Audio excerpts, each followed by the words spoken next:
When you're using backlighting, another thing that you can also try out is lens flare. What you want to do is put your subject in front of the light, just like this, how we have Steffi right here in front of the sun that's going to be right behind us. And what I'm going to do is go ahead and take my camera and just kind of drift around her in different ways and see when I actually catch the flare in the camera. Once I get there, I'm going to take a few different photos.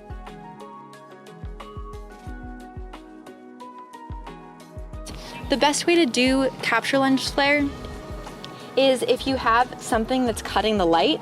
So right here, I have these trees above me that are cutting the light a little bit, and that's where I get a lot of that kind of like lens flare and starlight qualities.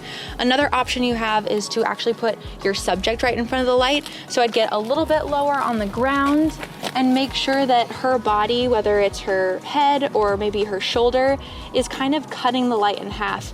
And that's gonna allow some of this lens flare to come through over the top of her body. So those are a few different options as you're shooting this kind of lens flare. You're gonna wanna move around a lot and just try different settings and different adjustments for where the camera is to make sure that you catch the lens flare that you really desire.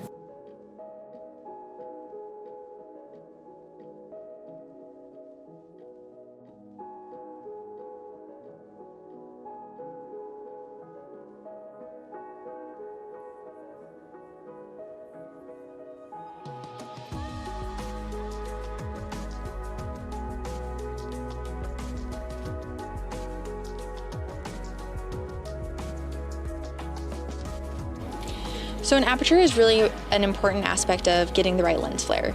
The wider your aperture is, the more light that you're going to be letting in, and that's going to give you more of this kind of light blob effect.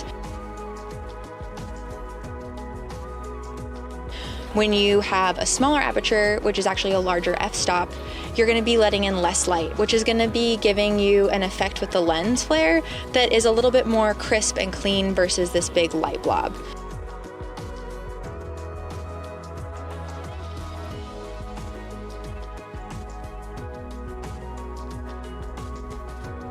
So you want to be making sure that you're having your aperture at the right setting that you want to be capturing that lens flare at.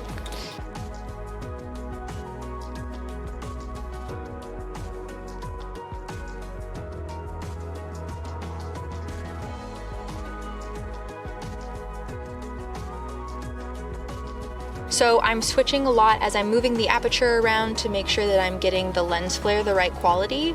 I'm also switching around the ISO a lot, trying not too much to change the shutter speed because I kind of have that set in a way that I really like, but moving the ISO around to up and down depending on how much light I need versus how much the aperture, how high or low the aperture is.